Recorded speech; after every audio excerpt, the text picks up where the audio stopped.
Olá a todos, meu nome é Fabrício Vaz Nunes, eu sou professor de História da Arte da Universidade Estadual do Paraná, na Escola de Música e Belas Artes do Paraná, que é o Campus 1 de Curitiba.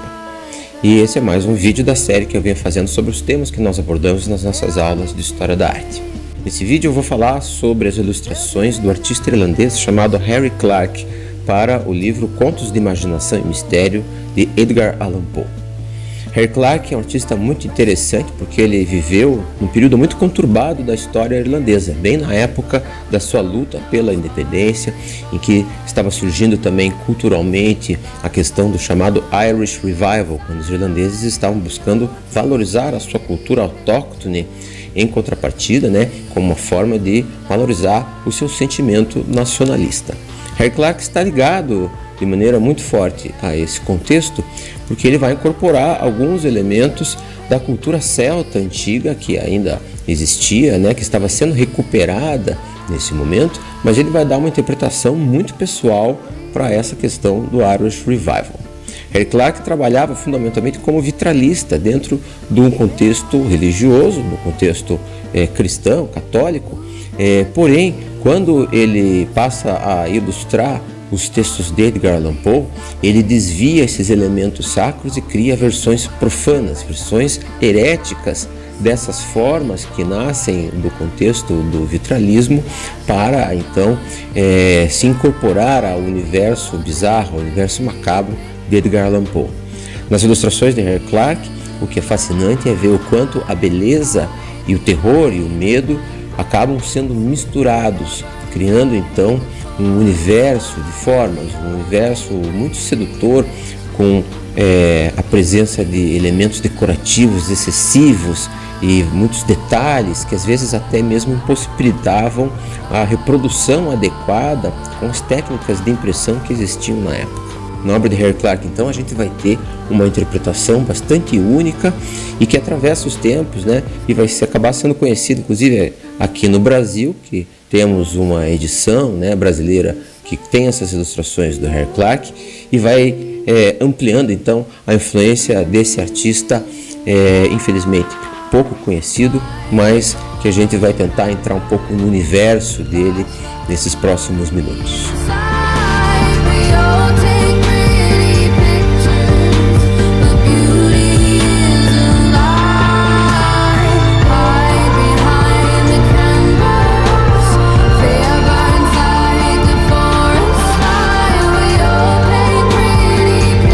Então esse é o artista irlandês chamado Harry Clarke, que viveu entre 1889 e 1931 e vai ser provavelmente o mais importante vitralista na história da arte irlandesa.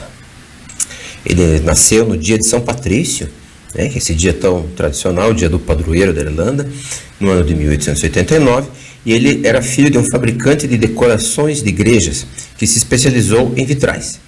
Então, desde jovem, ele se envolveu na criação e produção de vitrais de igrejas. Era um negócio familiar. O contexto histórico em que Clarke viveu foi muito conturbado, porque ele viveu durante todo o processo da Revolução Irlandesa, que foi um processo que levou à independência política da Irlanda com relação à Inglaterra. Lembrando que a Irlanda era uma colônia inglesa desde o século XII, e isso totalizou mais de 800 anos de dominação. Então foi um processo bastante conturbado e que possui suas ressonâncias até os dias de hoje. No decorrer desse processo, vários escritores e artistas desenvolveram um movimento de caráter nacionalista que se chamou Irish Revival. E esse movimento buscava recuperar os verdadeiros valores culturais da Irlanda. Esse Irish Revival esteve intimamente ligado ao simbolismo europeu do final do século XIX e início do século XX. Só que ele foi marcado pela incorporação desses elementos célticos da cultura irlandesa, do passado medieval irlandês, e elementos do romantismo tardio.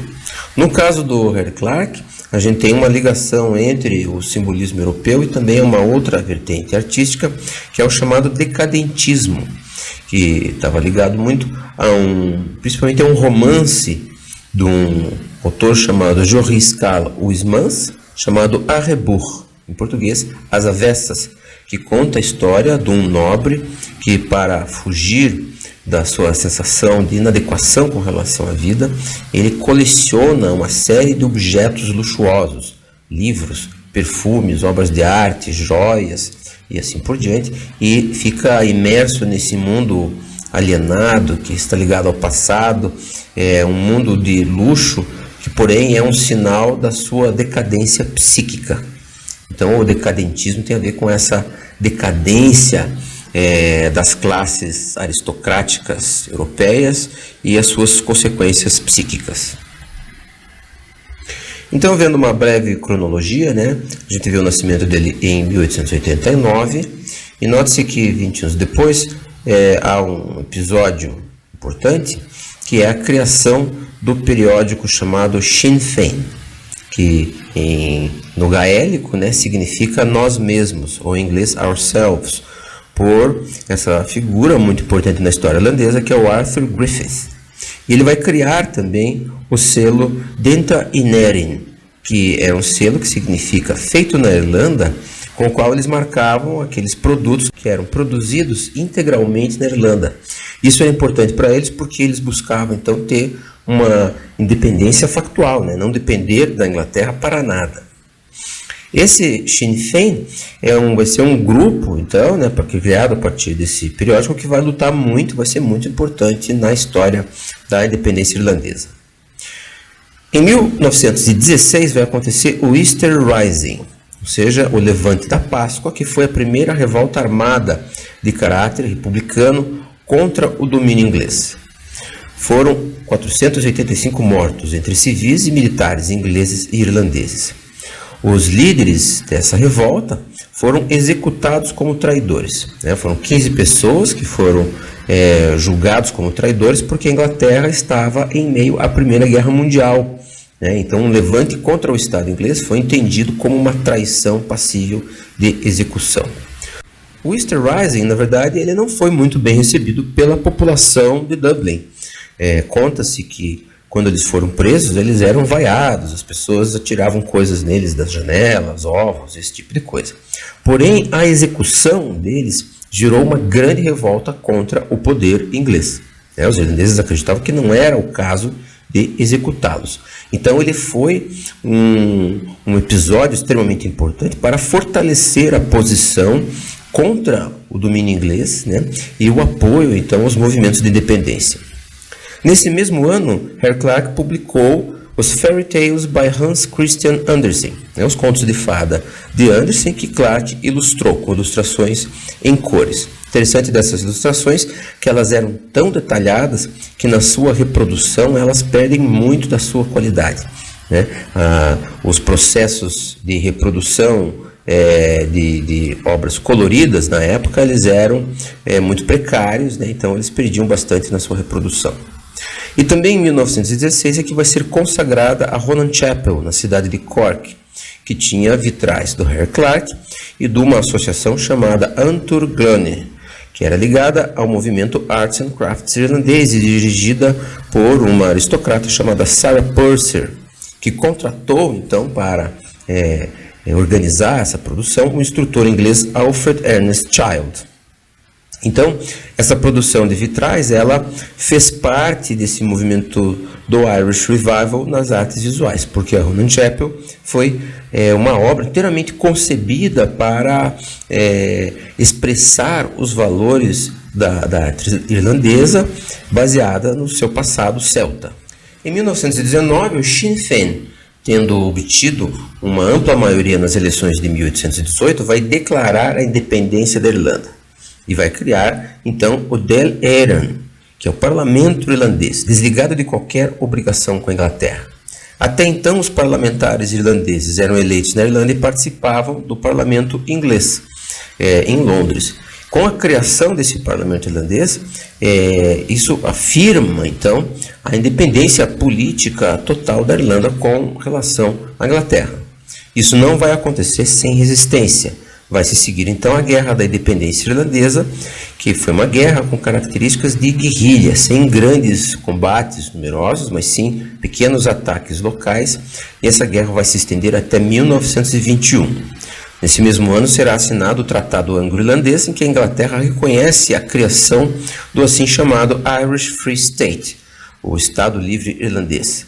embora esse Estado livre continuasse sendo formalmente parte formal do Império Britânico, mais ou menos como é até os dias de hoje o Canadá. Ou seja, os irlandeses continuavam sendo súditos da coroa inglesa, mas eles podiam ter um governo próprio e independente. No entanto, a região norte da Irlanda, que sempre teve uma presença maior de protestantes de origem inglesa e que eram também classes privilegiadas, né, eram as pessoas mais ricas, essa parte da Irlanda vai se manter fora desse tratado, prosseguindo como um domínio inglês. Isso vai ocasionar, então, a divisão do país. Então, se hoje falamos na Irlanda e na Irlanda do Norte, né, ou seja, a República da Irlanda e a Irlanda do Norte, isso é algo que surgiu, né, nesse ano de 1921. E foi um processo, na verdade, bastante traumático, essa divisão desse país, que é um país pequeno, né, nessas duas metades. Em 1922 vai ter início a Guerra Civil Irlandesa entre as facções que eram a favor do Tratado Anglo-Irlandês, que eram representadas pelo National Army, que era o exército oficial, né, ligado ao Irish Free State. E do outro lado haviam os republicanos radicais, que eram representados pelo Irish Republican Army, o IRA, que nós chamamos de IRA, né, ou seja, o exército republicano irlandês. Esses republicanos radicais desejavam um rompimento completo com a Inglaterra. Então, personagens políticos importantes da época, como Arthur Griffith e o Michael Collins, morreram nesse mesmo ano. Griffith morreu de causas naturais, né, o criador do Sinn Féin, e o Michael Collins, que foi um dos principais articuladores desse tratado, morreu numa emboscada em meio a esse processo de guerrilha que foi a Guerra Civil Irlandesa e que teve consequências até a década de 90. Nesse mesmo ano, Clarke publica The Fairy Tales of Perrault, que são os contos de fada do escritor francês Perrault.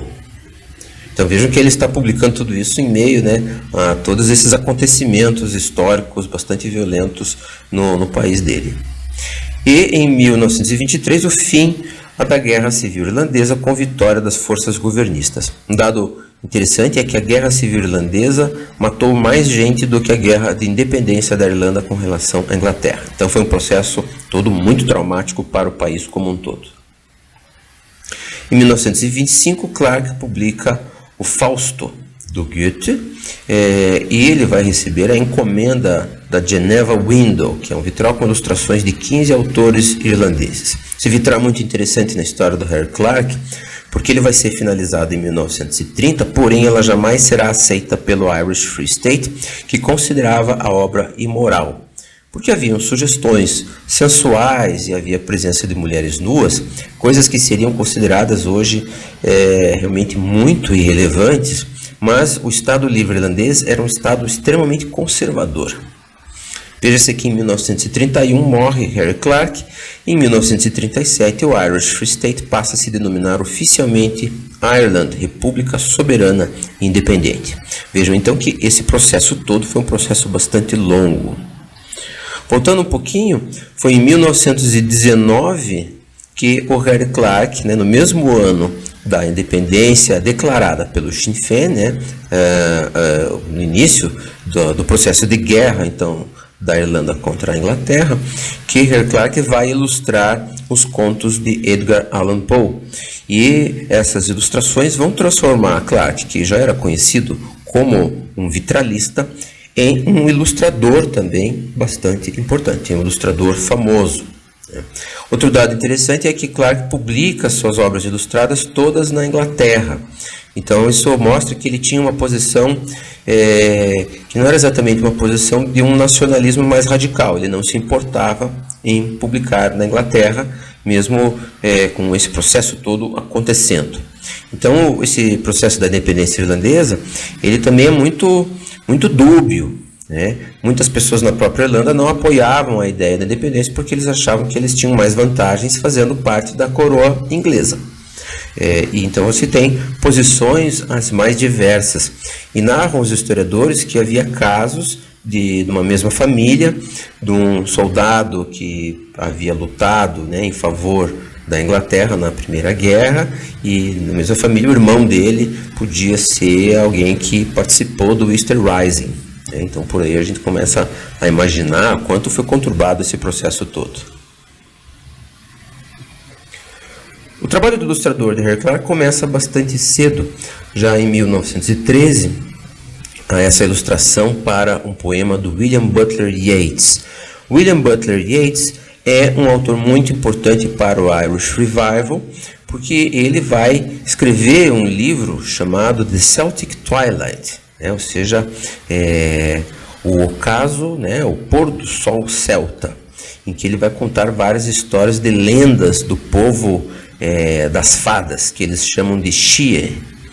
E um poema um pouco anterior, chamado The Song of Wandering Angus, ou seja, a canção de Angus, o andarilho, ele vai dizer o seguinte, é um trechinho.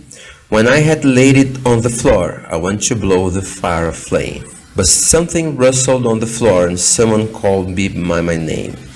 It had become a glimmering girl with apple blossom in her hair, who called me by my name and ran and faded through the brightening air. Então, a narrativa poética fala de um pescador que ele pesca um peixe e quando ele se vira para assoprar o fogo, I want to blow the fire flame, ele vê algo que se move, algo que faz um barulho no chão e alguém que chama pelo seu nome. Esse peixe se transforma numa moça que brilha, ela tem botões de flor de macieira no cabelo, ela chama o seu nome e corre e desaparece no ar cintilante. Esse poema que Clarke ilustra, então, com essa bela imagem, que a gente veja alguns indícios do seu estilo, com essas figuras muito alongadas, essa anatomia que desaparece sobre os tecidos, todos repletos de linhas e pontos e elementos decorados, que são essas decorações quase microscópicas, que tornam a ilustração do Harry Clarke um verdadeiro exercício para olhar e passear pelos vários padrões e texturas que vão sendo acumuladas numa mesma imagem. Na introdução ao seu livro The Celtic Twilight, William Butler Yeats escreve uma série de declarações que oferece para nós toda a expressão do que era esse clima poético do simbolismo irlandês. Então diz Yeats: o que é a literatura senão a expressão de humores através do veículo, do símbolo e do incidente? E acaso não há humores que necessitam do paraíso, do inferno, do purgatório e da terra das fadas para sua expressão, não mais do que dessa terra dilapidada? E mais, acaso não há humores que não encontrarão sua expressão, a não ser que hajam homens que ousem misturar paraíso, inferno, purgatório e terra das fadas, ou mesmo aplicar as cabeças das bestas sobre os corpos dos homens, ou enfiar as almas dos homens no coração das rochas? Vamos adiante, contadores de história, capturemos qualquer presa que o coração ambicione, e não tenhamos medo. Tudo existe, tudo é verdade, e a terra é apenas um pouco de pó sob nossos pés. Então, William Butler Yeats expressa aqui essa preeminência do símbolo e a opção poética de abarcar toda a realidade, especialmente a realidade imaginária, que foge, portanto, do mero realismo. O simbolismo ele vai ter essa característica de ser uma espécie de exacerbação do romantismo, em que vai haver uma fuga da realidade e uma tentativa de penetração no universo simbólico, imaginário, totalmente estetizado e distante, portanto, do real. Isso explica um pouco porque a arte de Harry Clarke é profundamente idealizada, no sentido de que ela não busca representar coisas reais, mas sim elementos que são etéreos e pertencem a um mundo muito próprio da obra de arte. Ele está ligado, assim, então, ao esteticismo inglês, a ideia de arte pela arte, que era defendida por escritores, por exemplo, como Oscar Wilde. No seu estilo visual, Harry Clarke será muito influenciado pelo ilustrador inglês Aubrey Beardsley. E essa é uma ilustração para a peça teatral chamada Salomé, do Oscar Wilde. É uma ilustração de 1894. Então, Beardsley vai ter essa característica de empregar grafismos no preto e branco que são totalmente irreais, que fazem ressaltar a natureza gráfica da imagem, ressaltando então o elemento linear, com o emprego desses pequenos pontos e com contrastes muito fortes de preto e branco. Vejam que não há exatamente fundo, não há uma perspectiva, né? E portanto não há intenção de se criar uma ilusão de espacialidade, ou seja, criar uma espécie de janela para um mundo que reflete o mundo real. Então ele vai trabalhar o grafismo como grafismo, colocando as linhas em destaque. Essa é uma outra ilustração para a mesma obra do Oscar Wilde, uma ilustração muito famosa, que mostra então a figura do João Batista, né, com a cabeça arrancada, e a figura de Salomé, que segura então a sua cabeça. Toda a obra do Aubrey Bursley é permeada por esse erotismo perverso, esse erotismo cruel, em que a beleza e o terror se misturam. Por algum tempo, o Harry Clarke vai ser chamado de o Aubrey Bursley irlandês, que era um rótulo que ele desejava fugir, né? Mas a gente observando a obra do Harry Clarke, a gente vai ver que tem grandes diferenças, o que se deve muito ao seu trabalho como vitralista, que tem uma certa influência muito visível no seu trabalho como ilustrador. Essas duas dimensões dialogam constantemente, muito embora o trabalho no âmbito religioso tenha um tipo de direcionamento, um tipo de expressão, e o seu trabalho na ilustração vá numa direção bastante diversa. Esse desenho de Harry Clarke chamado Mephisto, de 1914, já mostra um pouco dessa influência do Aubrey Bursley sobre o seu trabalho. Nesses traços finos e com esse destaque nos elementos macabros, né, nesses elementos que são, digamos, carregados de suspeita e de intenções malévolas, ele vai empregar uma gramática visual que efetivamente tem um parentesco com a linguagem visual de Bursley. Esse grande destaque para os olhos será também uma característica muito marcante na sua obra. Vejam que o corpo todo desaparece por trás do manto, de maneira que a gente só vê esses elementos da ação e os elementos expressivos. A mão com esses dedos longos e afinados e o seu rosto numa expressão carregada de sugestões malévolas. Já em 1915, ele faz um dos seus primeiros trabalhos mais famosos de ilustração, que é um conjunto de imagens criadas para a balada do velho marinheiro de Coleridge. Infelizmente, as matrizes dessas ilustrações foram quase todas perdidas durante o Easter Rising. Então, durante o Levante da Páscoa, o exército inglês bombardeou parte de Dublin e o lugar, a gráfica onde estavam alguns dos originais e das matrizes para essas obras foi destruído. Nessas ilustrações para a balada do velho marinheiro, a gente já vê as características bastante maduras do estilo de Harry Clarke. Então, o que é ilustrado aqui é o momento em que o albatroz é pendurado no pescoço do marinheiro. Vejam que o albatroz tem uma flecha cravada na cabeça, e a gente vê dos outros marinheiros acusadores, que vão falar, maldito seja você que matou o albatroz. A gente só vê o rosto deles no cantinho superior, nesse cantinho esquerdo superior, com as suas expressões de má vontade e seus corpos totalmente escondidos pelas vestes.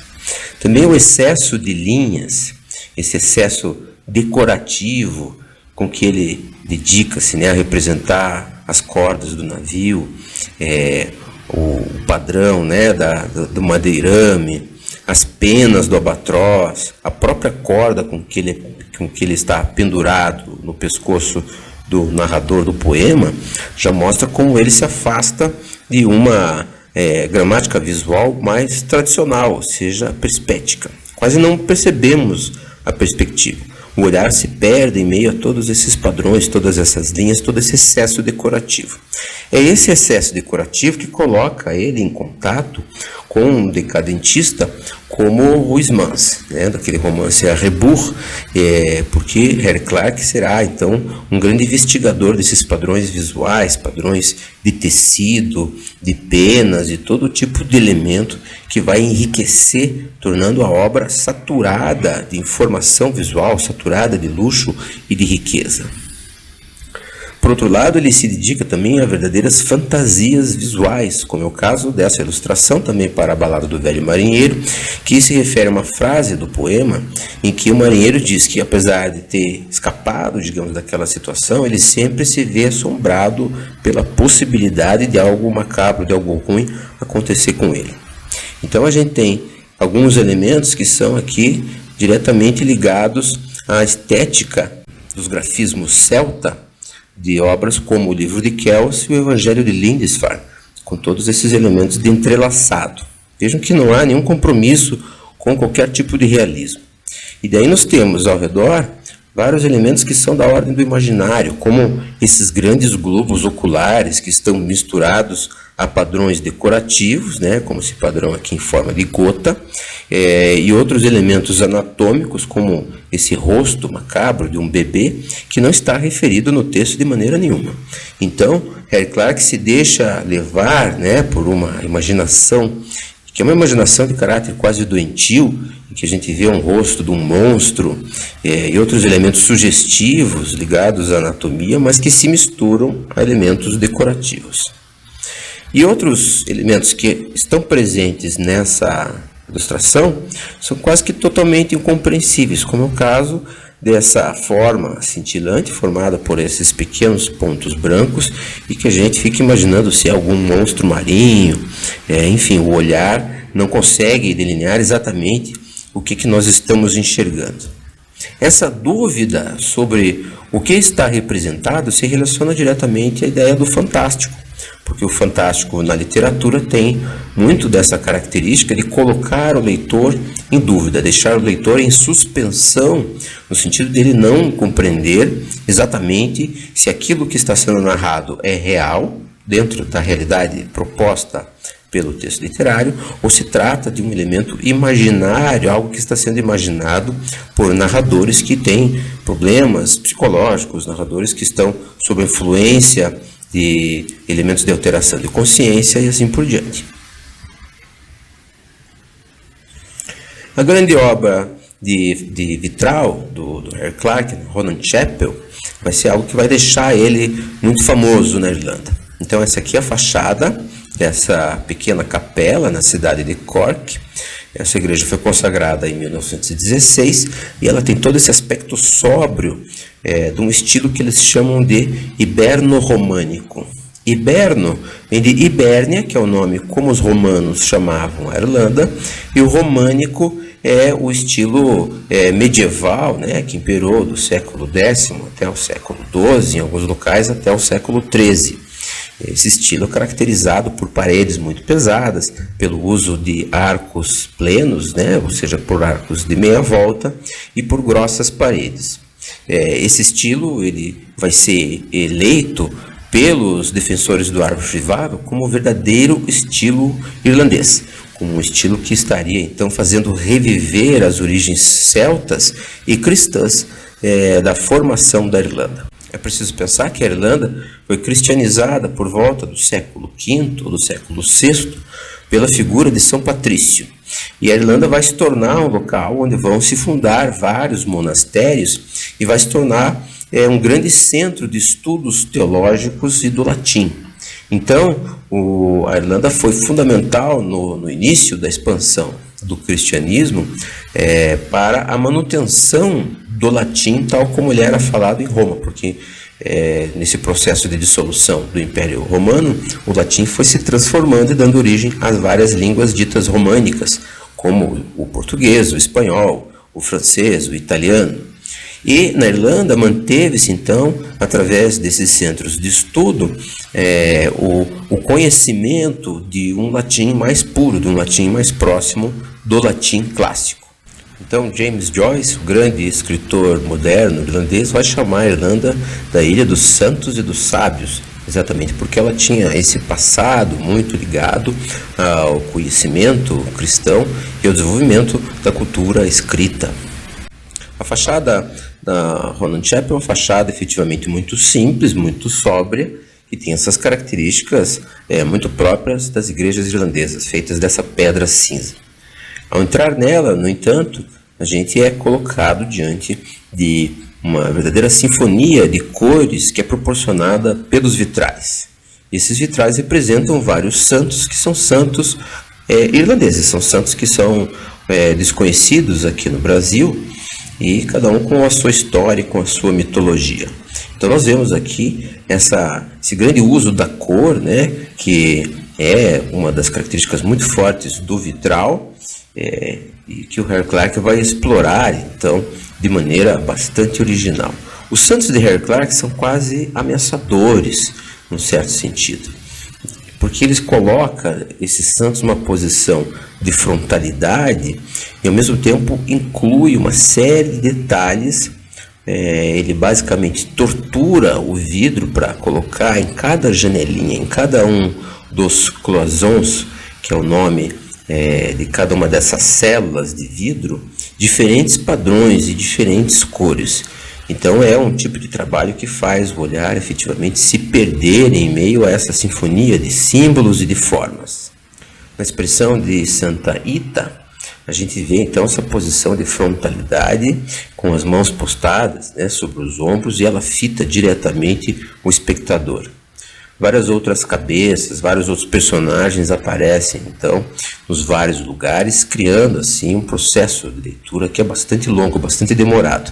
As imagens de Harry Clarke são imagens feitas para que o espectador se demore sobre elas. Então ele tem também essa perspectiva temporal, né, e a capacidade de absorver o espectador na contemplação desse objeto intrincado, desse objeto infinitamente complexo que é proporcionado pelas suas obras. Há também uma série de sobreposições, de maneira que não há nenhum registro realista. Na obra do Harry Clarke a gente raramente vai ver perspectivas. Então há essas figuras sobrepostas umas sobre as outras, fundos multicoloridos, de maneira que não há propriamente um espaço tridimensional sendo reproduzido ou representado nas suas imagens. Essa imagem aqui ela permite que a gente observe como o vidro, na verdade, ele tem diferentes espessuras. Ele trabalha com vidros que tinham diferentes camadas de cor e que eram submetidos a banhos ácidos. Esses banhos iam retirando camadas de cor, revelando as cores que existiam por trás. De maneira que tudo isso, além do elemento de cor, ele tem também o elemento do relevo. Por isso mesmo são obras de muito difícil conservação, porque muitas vezes os vidros ficam bem finos por causa desse processo do ataque do vidro pelo ácido nítrico. Essa é a figura de Saint Brendan, o santo também para nós desconhecidos, que é o padroeiro dos navegadores. E ele aparece aqui nessa posição frontal, e a lenda de Saint Brendan conta como ele realizou uma grande navegação mundo afora, passando por geleiras que estão aqui representadas, e vai encontrar também nas suas navegações lugares fantásticos, como por exemplo a ilha em que se encontra a figura de Judas, transformado num monstro. Então essa figura monstruosa do Judas é um elemento que a gente não espera exatamente ver num vitral de ordem religiosa, dedicado a uma igreja. Mas ele coloca aqui como parte importante das aventuras que se fazem presentes na lenda de St. Brendan, inclusive com os seus companheiros, com expressões de horror diante dessa figura disforme, essa figura com essa anatomia toda alterada, né, criada para gerar então essa sensação de asco, essa sensação de horror. Note-se atrás então deste conjunto, infelizmente a imagem não permite ver, dada também a dificuldade muito grande em se fotografar vitrais, que há todos os elementos de entrelaçado, e esses entrelaçados é que fazem parte muito forte da cultura visual celta, que vem dos manuscritos ilustrados do século VIII até o século X, que eram feitos pelos monges, então, nos mosteiros irlandeses, e que incorporaram na sua plástica aspectos que eram empregados na ourivesaria dos povos bárbaros que lá habitavam antes da sua cristianização. Essas marcas da decoratividade excessiva a gente vai ver, por exemplo, nas ilustrações para os contos de Hans Christian Andersen, como é o caso dessa imagem, que a gente vê essas figuras etéreas que flutuam pelo espaço, criadas então através de linhas finas, em que a anatomia desaparece por trás dos tecidos luxuosos e repletos de bordados e de formas decorativas, mas permitem também que a gente compreenda que se tratam de pessoas altamente idealizadas, né? Pessoas que fogem então de qualquer representação anatômica mais de ordem naturalista. Essa decoratividade a gente vai ver muito bem expressada nas ilustrações para os contos de Poe. Mas nos contos de Poe ele vai empregar então uma gramática do preto e branco, abandonando assim a cor e fazendo do preto e branco esse veículo de expressão do mundo bizarro, do mundo perturbador dos contos de Edgar Allan Poe. Essa então é a ilustração para o conto William Wilson, dos contos de imaginação e mistério de Poe, que narra a história de um personagem que é acompanhado ao longo de sua vida por um sósia sem voz, que aparentemente o persegue e que funciona como uma espécie de consciência que vai sempre apontar para ele os seus atos errados, né, o seu comportamento errático ligado ao jogo, à bebedeira e à dissolução. E no final do conto eles se encontram e William Wilson, mata o seu inimigo, mas esse inimigo é a repetição dele mesmo, como nós vemos na imagem, né? Com o rosto repetido do William Wilson real e a imagem, né, do seu sósia, dessa figura que o persegue, que é uma espécie de replicação fantasmagórica. Essa imagem, note-se, ela não tem corpo. Ela desaparece no espaço de maneira que a gente fica sem saber, né, se ela é real ou se ela é irreal. Essa ambiguidade é o elemento que Poe essa ambiguidade presente no conto de Poe é explorada então por Clarke através da manipulação dos elementos gráficos. Então você tem um desenho que vai se desmanchando e ao mesmo tempo vai se convertendo num padrão de grafismos em linhas e vai perdendo assim a sua materialidade. Como se lê no conto do Poe, é essa frase que o inimigo de William Wilson fala para ele quando ele é morto pelo personagem título. Em minha morte, vê por esta imagem que é a tua própria, como absolutamente assassinaste a ti mesmo. É a frase que encerra o conto e dá para nós essa pista de que esse sósia talvez seja o próprio William Wilson e esse sósia seja uma projeção da sua psique perturbada. Essa é uma das ilustrações para o conto Poço e o Pêndulo, do mesmo livro do Edgar Allan Poe, em que há essa imagem do julgamento. E esse julgamento o narrador diz para nós: vi que os decretos do que para mim era o destino ainda saíam por aqueles lábios. Vi que se contorciam em mortal elocução. Vejam que ele está falando dos juízes da Inquisição que o condenam então à morte. Vi que formavam as sílabas do meu nome, e estremeci, pois nenhum som adveio. Então meu olhar recaiu por sobre as 7 velas altas em cima da mesa. Tomando por base essa descrição das 7 velas altas em cima da mesa, que Harry Clarke constrói então a imagem em que a gente vê todas essas velas muito longas e com as chamas inclinadas a 90 graus, à direita, de maneira bastante irreal, e que se coloca como uma espécie de plano por trás do qual nós enxergamos então as figuras disformes, né, as figuras bizarras e pouco compreensíveis dos juízes, que são figuras monstruosas, são figuras que têm algumas características de caricatura, características exageradas e ao mesmo tempo estão ricamente vestidas. A figura que identificamos como o narrador aparece nessa postura em que se misturam a tensão e o relaxamento. Ele apoia o seu cotovelo sobre a borda desse espaço, porém o seu corpo desaparece ou é apenas sugerido pelos elementos decorativos das suas vestes. Aqui, na parte inferior, vemos algo como a fímbria de um tecido, ou seja, uma borda de tecido decorada, que porém não nos dá nenhuma pista da sua espacialidade.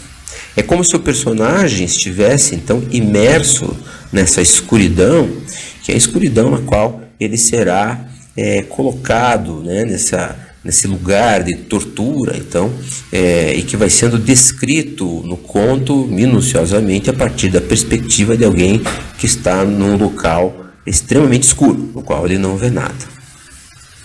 Como narra o conto, depois ele acorda, ele desperta amarrado numa cama, numa espécie de uma maca, e há um pêndulo com uma faca cortante que desliza, que balança, né, e vai descendo cada vez mais, e deveria cortá-lo de maneira muito lenta, como uma tortura, então, primeiro psicológica e depois física.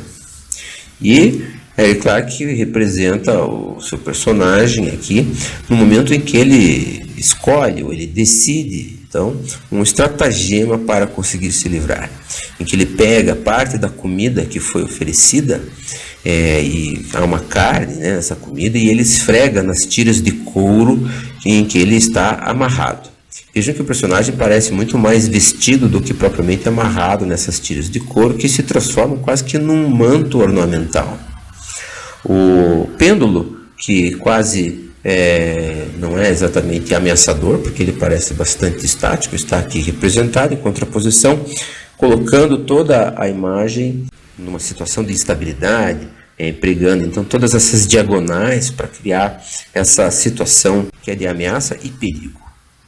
E ao redor dele, embaixo, nós vemos já toda a sequência das ratazanas, porque as ratazanas serão então atraídas pelo cheiro da carne para as tiras de couro e vão comer a tira de couro, o que possibilitará a sua libertação. No ambiente, no fundo, a gente observa também todas as formas fantasmagóricas que são descritas no conto. E Eric Clarke, sabiamente, mistura esses elementos com as figuras de ratos também. Então a gente vê aqui uma cabeça de rato com os dentinhos. Ele está aqui nessa situação com os olhos arregalados, voltados para o leitor espectador, e sobre ele tem essas figuras dos ratos que são desenhados com essa textura irregular, o que busca ressaltar o seu aspecto asqueroso, o seu aspecto nojento. É também na dimensão do nojo e do asco que o texto vai apresentar para nós essa situação. Pululando, enxameando sobre mim amontoados cada vez maiores, contorcendo-se por minha garganta, seus lábios frios roçando os meus. Eu quase sufocava com suas hordas fervilhantes. Um asco para o qual o mundo não tem nome entumeceu meu peito e enregelou com uma pesada viscosidade meu coração. Essa situação, portanto, de asco, de nojo, misturada ao medo, é o que essa ilustração tortuosa busca expressar e materializar através da imagem. Na ilustração para um dos meus contos favoritos de Poe, O Gato Preto, ele mostra o momento culminante da história, que é exatamente o momento em que é revelado o crime do protagonista. Note-se que é mais um dos protagonistas de Poe, assim como o Poço e o Pêndulo e outros contos, que não tem sequer um nome. Então esse narrador diz o seguinte: o cadáver, já grandemente decomposto e coberto de crostas de sangue, surgiu ereto ante os olhos dos presentes. Lembrando que na história ele matou a esposa e ele emparedou o cadáver. Prossegue o narrador. Em sua cabeça, com a boca vermelha escancarada e um olho solitário de fogo, estava a hedionda criatura, cuja astúcia me levara ao assassinato e cuja voz delatora me condenara à corda do carrasco.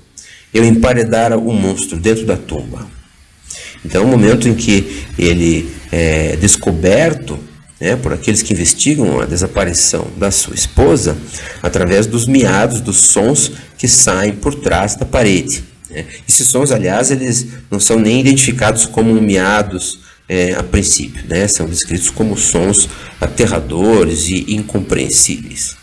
Então, Clarke vai se dedicar a colocar todos esses elementos de textura, todos esses elementos que representam a putrefação e a própria figura hedionda do gato, que tem um dos olhos furados. A figura da esposa aparece então pendurada no nada, ela meio que flutua nessa situação, o que cria uma composição toda simétrica, né, repleta de pequenas assimetrias, mas temos essas duas diagonais, as diagonais das pernas e dos braços, criando então uma composição em que a gente tem vários triângulos concêntricos fazendo eco um ao outro.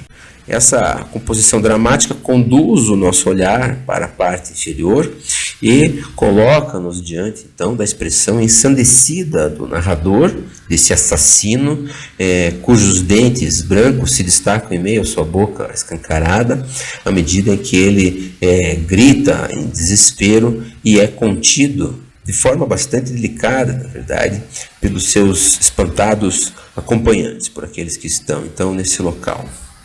Veja-se que em Clarke, né, na sua obra, as formas não têm exatamente materialidade, elas estão sempre se desmaterializando na medida em que elas não têm peso, elas não têm volume, elas são elementos puramente gráficos, como são puramente gráficas também as vestes que todas essas figuras estão usando, apresentando então os mais diversos padrões. É como se Clarke transportasse o mundo do Edgar Allan Poe não para um universo de pobreza e de miséria, mas sim para um universo de luxo, de excesso, e esse próprio excesso é que se torna o local da perversidade, o local onde a doença mental, a loucura, a maldade vão se desenvolver. Na sua ilustração para os fatos, no caso do Sr. Valdemar, Clarke escolhe um momento crucial do conto em que o Sr. Valdemar, após ter sido hipnotizado, exatamente no período, no momento em que ele está fazendo a transição da vida para a morte, ele se converte numa espécie de morto-vivo. E isso dura vários dias, até o momento em que eles decidem despertá-lo, e então ele literalmente derrete. Conforme eu rapidamente executava os passes mesméricos, ou seja, os passes do processo de hipnose, em meio a exclamações de morto, morto, definitivamente prorrompendo da língua e não dos lábios do enfermo, seu corpo todo subitamente, no espaço de um único minuto, ou ainda menos que isso, encolheu, desintegrou-se, se decompôs por completo sob minhas mãos. Em cima da cama, diante de toda a equipe, nada mais havia que uma massa quase líquida de uma asquerosa, detestável podridão. Essa podridão, então, é explorada por Harold Clarke nesse corpo que se decompõe, com os ossos se despregando, inclusive, das peles, né? Um corpo quase que irreconhecível diante desses observadores, né? Que estão aqui profundamente espantados e diante dessa escuridão. Há essas duas figuras mascaradas ao lado que não são referidas no texto. Então, isso é uma inclusão do ilustrador dentro da estrutura narrativa do texto, assim como a figura que aparece lá no fundo, apenas destacada nesse retângulo branco, como uma silhueta que observasse a cena ao longe. Tudo isso contribui para essa aura de mistério, mas além de ser, então, além de serem inclusões visuais à narrativa que está presente no texto, essas figuras todas são comentários visuais que incluem referências intericônicas a outras obras. Nomeadamente, a estrutura geral da composição dialoga com a deposição de Cristo de Caravaggio, do século XVII, com a figura, então, do morto e das várias figuras que se colocam por cima, estabelecendo uma linha horizontal de elementos visuais na qual se distribuem os diversos personagens com suas diversas atitudes. Outra referência visual que se faz presente é ao famoso quadro Las Meninas, de Diego Velázquez, em que há no fundo essa figura que se apoia sobre o lado, né, da porta e que observa a cena ao longe. Então todos esses elementos são muito curiosos porque são comentários visuais, são referências intericônicas, ou seja, entre diferentes imagens que ele agrega para dentro do seu próprio estilo e para dentro de uma outra estrutura narrativa. Então o quadro de caráter régio, né, que é um elogio ao rei, tem a ver com aquela sociedade aristocrática da qual Velázquez participava, também dialoga com o esquema religioso da deposição de Cristo. Porém, aqui numa cena que expressa uma perturbação, uma perversão da natureza, uma perversão antirreligiosa na medida em que há esse ultrapassamento dos limites entre a vida e a morte. Um dos aspectos importantes da literatura fantástica é exatamente a noção de um rompimento das fronteiras. A teórica Rosalba Campra analisa o fantástico exatamente a partir dessa subversão, desse rompimento ilegal, digamos assim, entre fronteiras, entre a vida, a morte, entre a realidade e a imaginação, que dá então ao fantástico a sua peculiar característica de uma espécie de suspensão do real, que coloca o leitor, ou no caso aqui o leitor, o espectador, diante de algo que é assombroso e que coloca, de certa forma, em questão as próprias leis da natureza, que são subvertidas, que são rompidas pela ação humana, muitas vezes com terríveis consequências. Na sua ilustração para o Coração Denunciador, Clarke faz eco ao próprio texto do Edgar Allan Poe através de procedimentos gráficos, também de caráter totalmente imaginário e real, que dialogam com os aspectos musicais e sonoros do texto. Note-se que no final do conto a gente tem a história de um assassino, né, que mata um velho que ele odeia por causa do seu olho. Então é um assassinato totalmente desarrazoado, né, por uma razão muito estranha, mas depois que ele esconde então o seu corpo sob o assoalho e recebe policiais que estão em busca dessa figura, ele começa a escutar o batimento do coração daquele que foi assassinado. E ele expressa então as suas sensações. Sem dúvida eu agora ficava muito pálido, mas falava com maior fluência e elevando a voz. Contudo, o som aumentou. E o que podia eu fazer? Era um som baixo, abafado, acelerado, muito parecido com o som que um relógio faz quando envolto em algodão.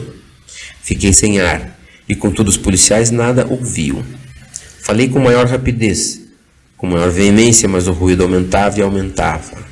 Fiquei de pé e discuti trivialidades em um tom esganiçado, gesticulando violentamente, mas o ruído aumentava e aumentava. Essas aliterações, essas repetições verbais serão trabalhadas no plano da imagem através da repetição antinatural e puramente gráfica do desenho de um coração, que se eleva então em curva e cria um padrão decorativo como se ele viesse lá de baixo, porque ele matou essa figura, né, colocando a cama sobre ele. Então isso é como se fosse um colchão, e lá de baixo a gente vê então essa série de formas que vai se transformando em pequenos coraçõezinhos, criando então todo esse movimento, aparentemente um movimento exato que enlouquece essa figura ensandecida que nos contempla.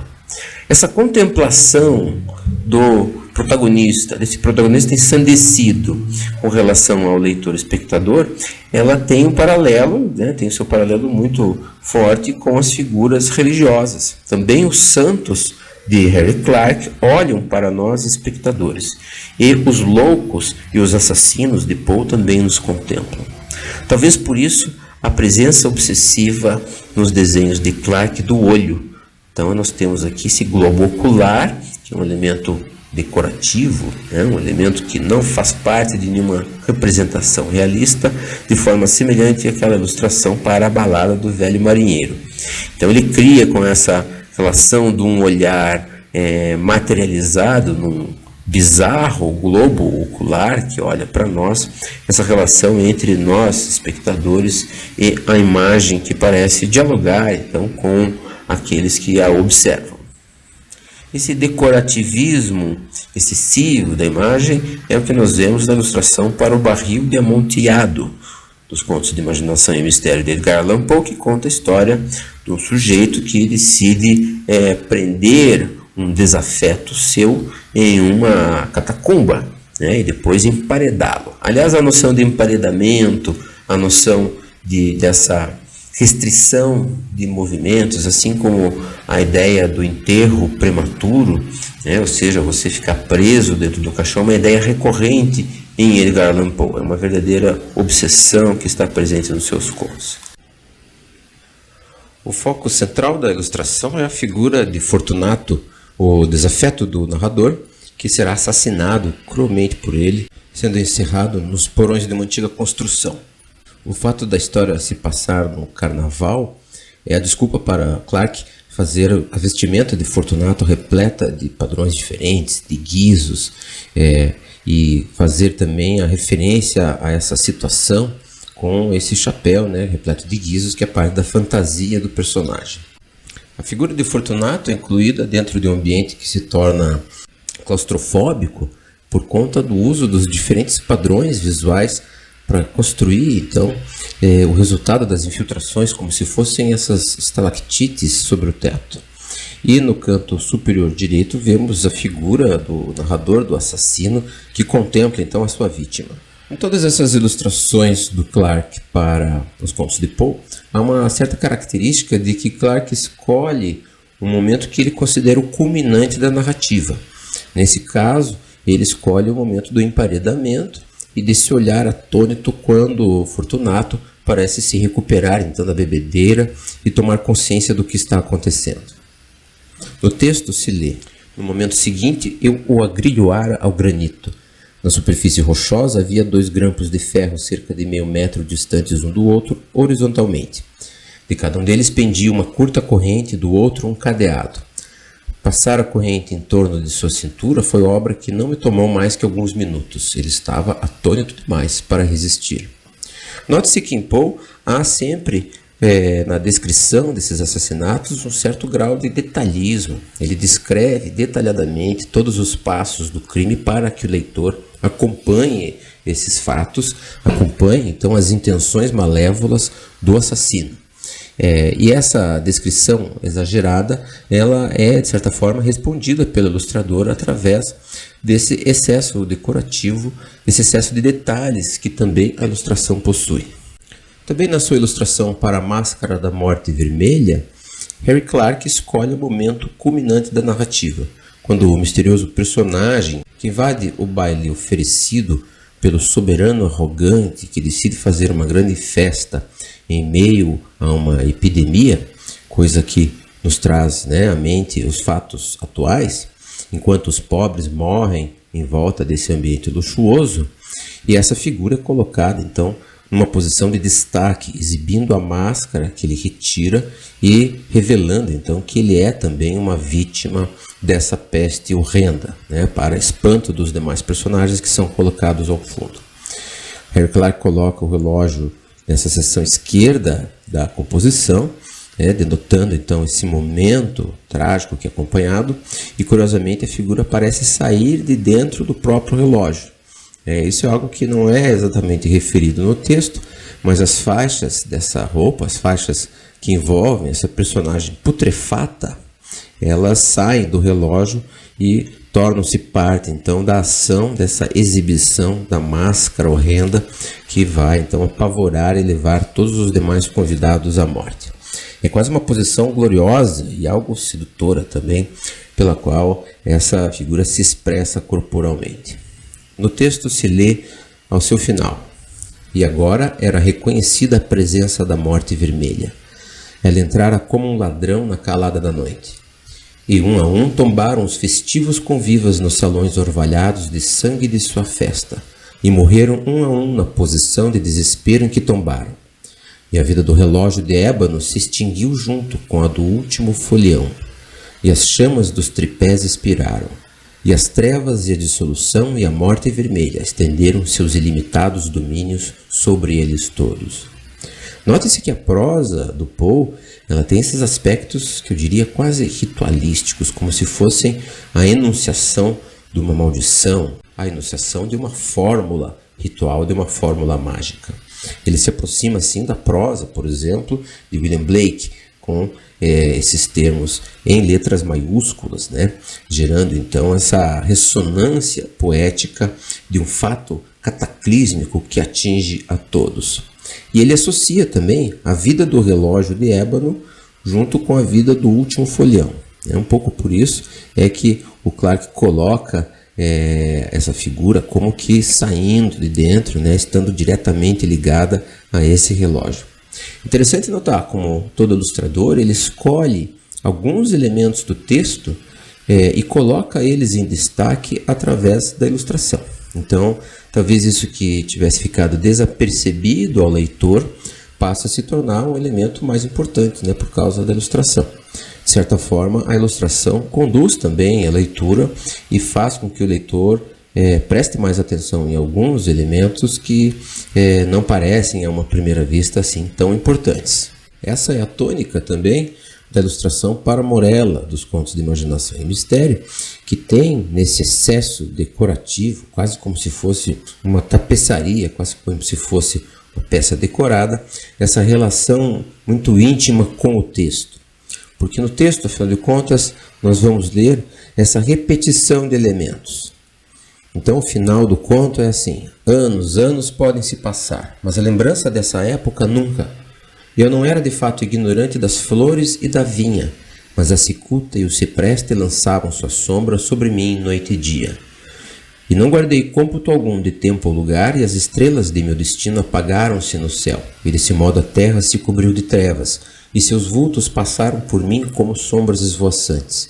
E dentre elas todas, apenas uma eu contemplava, Morella. Os ventos do firmamento não sopravam senão um som em meus ouvidos, e as ondulações do mar encrespado murmuraram para todo sempre, Morella. Mas ela morreu, e com minhas próprias mãos carreguei-a para a tumba. E ri uma risada longa e amarga ao não encontrar vestígio da primeira no carneiro, onde depositei a segunda, Morella. Note-se que a palavra Morella, esse termo, ele repete-se então como uma espécie de eco que vai trazendo sempre de volta, como se fosse uma palavra mágica, uma palavra de encantamento, a presença dessa figura feminina que no conto atravessa a morte e dá a entender, né, que ela se reencarna na sua filha e o corpo original desaparece. A ilustração de Harry Clarke faz referência a Morella morta e a sua floração, literalmente, como se ela se convertesse em uma série de espécies vegetais que se sucedem umas às outras, convertendo o seu rosto como se fossem botões de flores que vão nascendo em meio a essa vegetação luxuriante e atravessando assim as diferentes gerações, né? Convertendo-se como se fosse numa espécie que se reproduz indefinidamente através do tempo. Como mencionamos antes, a ideia desse atravessamento da morte, de estados que estão entre a morte e a vida, é uma verdadeira obsessão de Poe, assim como a ideia do enterro prematuro, ou seja, da pessoa que é enterrada sem estar morta. Esse é o tema de Berenice, que é o conto em que o protagonista é obcecado com os dentes de uma moça doentia, né, que vem a supostamente falecer. E aqui ele emprega, mais uma vez, a estratégia gráfica de repetir um elemento anatômico que se torna um objeto totalmente abstrato, um objeto gráfico.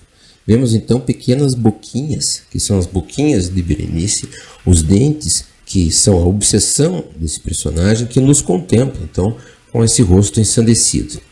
E na ilustração vemos a alternância dos diferentes momentos do texto, o enterro de Berenice e a profanação do seu túmulo pelo personagem principal, de quem ele arrancará então os dentes, o que será revelado apenas ao final do conto. Essa dimensão de revelação que é algo que é sugerido então por essa figura, né, que se dirige ao espectador exatamente como o narrador de Poe também se dirige ao leitor, tentando explicar as suas razões e geralmente tentando justificar as suas atitudes ensandecidas e a sua loucura. No texto se lê: Deus do céu, seria possível? Seria meu cérebro que variava ou de fato o dedo da morta estremecera sob a alva mortalha que a envolvia? Os lábios lívidos entreabriram-se numa espécie de sorriso, e em meio à penumbra circundante novamente resplandeceram diante de mim, com uma realidade por demais palpável, os dentes alvos, cintilantes, espectrais de Berenice. Esse é um trecho mais para o final do conto, em que a gente vê então essa sugestão, né, do estado de catalepsia, e em que se destaca essa obsessão do personagem com os dentes, que são o objeto da loucura do narrador. Ao articular os diferentes momentos do texto, Harry Clarke está empregando uma estratégia visual, uma linguagem visual que era típica da arte medieval, em que se colocavam, por exemplo, diferentes momentos da vida de um santo dentro de um mesmo espaço, criando assim uma narrativa contínua que se desloca no tempo, distribuindo-se no espaço. E da mesma forma também há essa ausência de profundidade espacial. Isso é o resultado um pouco da influência orientalizante sobre os artistas do final do século XIX, começo do século XX, mas no caso de Clarke também é um pouco o resultado dos seus conhecimentos como vitralista, já que os vitrais são uma forma artística que surge da Idade Média. Então todas essas influências, o orientalismo, a arte religiosa, a influência medieval que é herdada da poética romântica, se cruzam em Harry Clarke, porém articulando-se com a sua desconstrução anatômica e com o seu abandono dos aspectos mais tradicionais da figuração, a perspectiva e mesmo a anatomia, sempre disfarçada ou sempre quase que desaparecendo por trás de padrões ricamente decorados pelas vestes, por mantos e outros objetos visuais que vão vestir então esses personagens dessa atmosfera de sonho, de riqueza e de luxo decadente. Todos esses elementos estilísticos talvez apareçam da maneira mais visível e mais clara na sua ilustração para o conto Ligeia, em que vemos a figura da personagem título quase como uma santa, colocada com uma grande aura, feita de vários elementos gráficos, diante desse personagem enlouquecido que é o narrador, chamado Egeu. Note-se que todo o clima de irrealidade e de oscilação entre o sonho e a realidade fica um pouco sugerida através da presença do cachimbo de ópio, e Egeu confessa-se ser um fumador de ópio, né, viciado então nessa droga tão importante para as poéticas artísticas do século XIX, e a fumaça se converte num padrão decorativo que vira uma verdadeira moldura em volta da imagem. A figura de perfil de Ligeia, que desperta então do seu desaparecimento com a morte, reaparecendo na figura da nova esposa de Egeu, Lady Rowena, se assemelha à figura de uma santa, e ao mesmo tempo sendo essa materialização de uma figura que atravessa, que subverte os limites entre a vida e a morte. Não é uma santa que ressuscita por sua bondade, mas sim alguém que cria uma relação perversa, propriamente, entre a vida e a morte. No texto se lê: encolhendo ao meu toque, ela se desvencilhou das macabras ataduras funerárias que confinavam sua cabeça, e dali esvoaçaram, sob o ar revolto do quarto, enormes cachos de cabelos longos e desgrenhados, mais negros que as asas da meia-noite. Então vagarosamente foram se abrindo os olhos da figura diante de mim. Ei-dos aqui, finalmente, gritei alto. Eu jamais poderia me enganar. Eis aqui os olhos rasgados, negros, veementes, de meu amor perdido, de minha senhora, da Lady Ligeia. Esses elementos decorativos que aparecem, então, e a própria composição da imagem, trazem à tona um vitral da Santa Gobne, que é um vitral na Ronan Chapel, em que vemos de maneira muito semelhante, né, na composição, na postura da personagem representada, essa santa, que é uma santa um pouco ameaçadora, na verdade, colocada com o rosto em perfil, com seus cabelos, então, parcialmente envoltos pelo manto, descendo pelas suas vestes. Vejam que o corpo dela é composto de várias células hexagonais, o que traz à tona a sua relação com o mel. Então, Santa Gobne, ela tem essa relação com o mel. Nós vemos inclusive várias abelhas agigantadas colocadas ao redor do seu corpo e as suas propriedades curativas. Uma das lendas de Santa Gobne é é uma história em que ladrões foram roubar um mosteiro em que ela vivia e ela envia as abelhas para atacá-los. Toda essa situação de uma mulher forte, então, ligada a uma mitologia da cura, mas ao mesmo tempo capaz de atos violentos, reaparece na figura de Lady Ligeia. Porém, a figura da santa, na ilustração de Clarke, é convertida em uma figura que está efetuando uma verdadeira perversão dos limites naturais entre a vida e a morte. É essa transição entre o elemento religioso e o elemento herético, antirreligioso, que se faz presente nos contos de Poe, que torna as ilustrações de Clarke tão contundentes, que torna as ilustrações de Clarke esses elementos ligados ao fascínio, especialmente por conta dessa construção de figuras femininas que são ao mesmo tempo sedutoras e ameaçadoras. Outro aspecto estilístico importante é o seu uso dos emaranhados que são derivados da arte ibérnico-saxã, da arte medieval. Então, quando vemos na base da ilustração todos esses meandros, todas essas linhas que se encaracolam e passam uma por cima da outra, isso traz à tona as decorações dos manuscritos irlandeses do século VIII até o século X, em que os monges realizavam essas incríveis decorações geométricas em que pode-se ver uma série de animais fantásticos que vão se enrolando uns sobre os outros, criando ciclos labirínticos em que cada forma parece ter uma continuidade na próxima e que desafiam o olhar. É preciso imaginar que uma imagem como essa, a página mais famosa do Evangelho de Lindisfarne, ela tem o tamanho de uma folha A4. Então tudo isso é realmente muito pequeno e faz com que aquele que contempla uma obra como essa entre nesse universo dos meandros, nesse universo labiríntico formado por animais fantásticos, por formas que se articulam de maneira circular umas com as outras e que eram muito importantes naquele momento do Irish Revival para a constituição de uma visualidade especificamente irlandesa.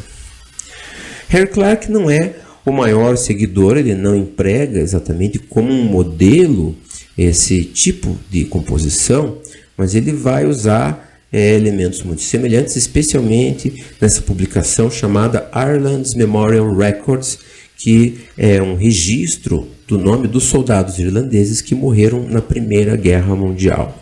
Então, essa é a interpretação de Clarke desse tipo de plástica em que se alterna o belo e também o fantástico. Então a gente observa como essa espiral ela se converte num bicho, né? E a gente vê a cabeça dele meio que escondida em outros lugares, assim como em outras partes da composição, a gente pode perceber que são formas animais altamente abstraídas e que se convertem nesses belíssimos padrões decorativos.